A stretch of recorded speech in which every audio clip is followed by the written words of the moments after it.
67-year-old Truong Truong My Lan was one of 85 people on trial for embezzling $12.5 billion. In a stunning downfall that rocked the financial world, Truong My Lan, once hailed as a visionary in Vietnam's real estate sector, faces a grim future behind bars. Today, we dive into the scandal that led to one of the most severe sentences in the country's history. And our second story is a sad tale of betrayal, lies, late or no payments to English teachers for years, and finally an arrest in the Apax Leaders English Center fraud case. Welcome to my channel. My name is Kevin, and on this channel, I bring you the most important up-to-date stories from here in Vietnam. Let's dive in. On a tense afternoon in Ho Chi Minh City, the courtroom was packed as the fate of Truong My Lan was about to be sealed. As the chairwoman of the Van Tinh Phat Group, Lan was a powerhouse in real estate, steering her company through Vietnam's booming economic landscape. But her empire was built on a foundation of deceit. Truong My Lan, the 68-year-old chairwoman of Van Tinh Phat Group, has been sentenced to death, marking a dramatic end to a case that highlights the depths of corruption possible in unchecked corporate environments. Her crimes included embezzlement, bribery, and violations of banking regulations, leading to a staggering loss of over 27 billion USD at Saigon Commercial Joint Stock Bank. But Lan wasn't operating alone. Her niece, Truong Hue Van, the CEO of Van Tinh Phat Group, played a critical role in this elaborate scheme. At just age 36 years old, Van was sentenced to 17 years in prison for her involvement in helping her aunt embezzle approximately 1.09 trillion VND from SCB Bank, resulting in losses of 25 billion VND in interest. The court noted Van's remorse and her past for community service, but the severity of her crimes could not be overlooked. Adding an international twist to the scandal is Lan's husband, Hong Kong tycoon Eric Chu. As the chairman of Times Square Vietnam, Chu was sentenced to 9 years for his role in facilitating the fraud. Despite not speaking Vietnamese and claiming ignorance of the documents he signed, his actions led to significant financial losses for SCB. Chu's cooperation with investigators and his community service during the COVID-19 pandemic were considered, but his involvement had severe repercussions. The court found Lan guilty on multiple counts. For bribery and violating lending regulations, she received 20 years each. But it was the charge of embezzlement that led to the most severe penalty, the death penalty.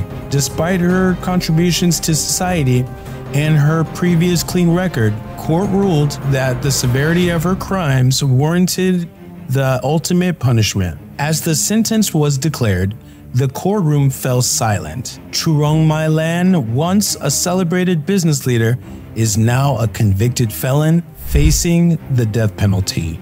In addition, she and her accomplice were ordered to pay a staggering 677 billion VND in compensation for the financial chaos they caused. The repercussions of this case will resonate for years to come as Vietnam continues to clamp down on corruption and financial malpractice. So, what do you think about the sentences handed down in this case? Do they fit the crimes, or is it just something that more needs to be considered? Let us know in the comments below. Subscribe and hit that notification bell for more updates straight to your feed.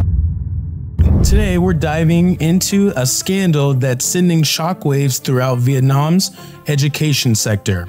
Nguyen Ngoc Thuy, also known as Shark Thuy, a celebrity investor on the hit show Shark Tank Vietnam, is now in the grip of a massive fraud investigation. Founded in 2008, E Group, established by Thuy, grew into a major player in Vietnam's education sector, headlining with Apax Leaders, a vast chain of English teaching centers.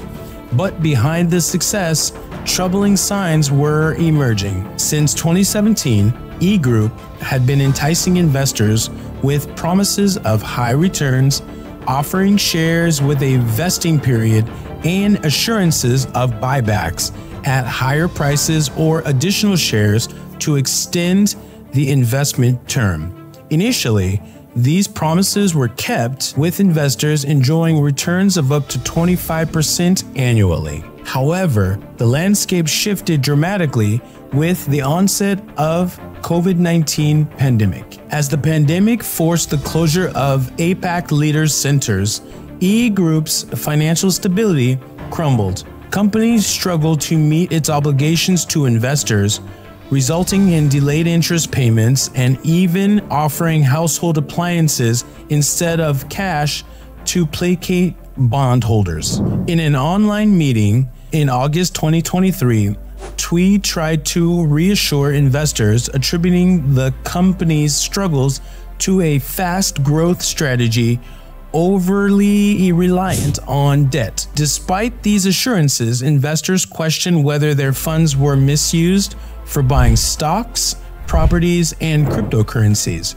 Thuy denied these allegations, asserting that the funds were invested responsibly within the company's subsidiaries. The situation escalated as E Group and Apax Leaders accumulated substantial debts, including social insurance obligations amounting to over 104 billion VND. Staff and foreign teachers aired grievances over unpaid salaries, reflecting a deepening crisis within the company. On March 25, 2024, Shark, Thuy, and his associate Dang Van Hien were arrested by authorities charged with fraudulently appropriating assets through dubious shares transfers within his own company, E Group. The Ministry of Public Security is widening their investigation as victims are urged to come forward with evidence. This isn't just about high-level finance, it's about trust and betrayal. The trouble brewed over time.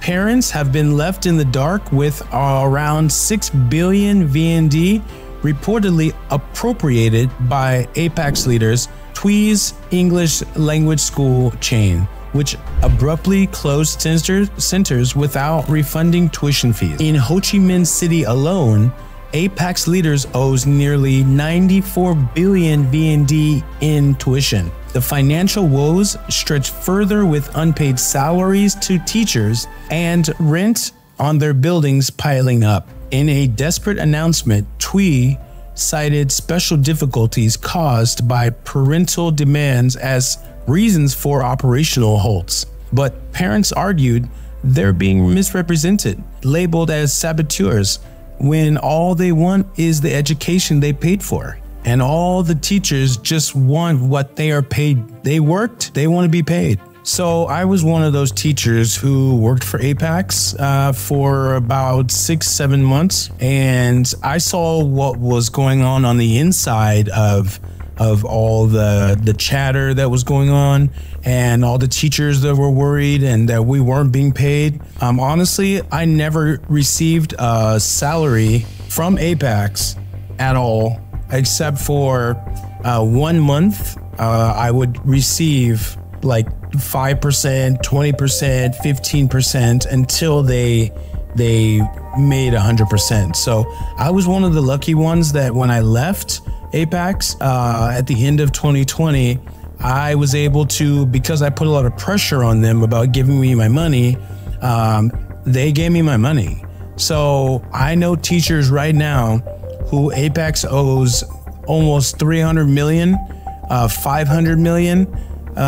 So again, that company was a really good company, but the owner, obviously Shark Thuy, he really messed it up for a lot of people. So I just hope that this story will get out more. Not many people are really talking about it.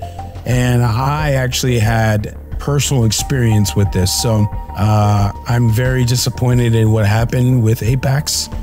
They were, like I said, were a good company, and the guy didn't have to do what he did, but he did it. So yeah, I hope you guys enjoyed these two stories. Thank you for watching. I hope you enjoyed this video. Dive into the discussion in the comments section. Let me know what your thoughts are. Are you part of Apax? Were you part of Apax?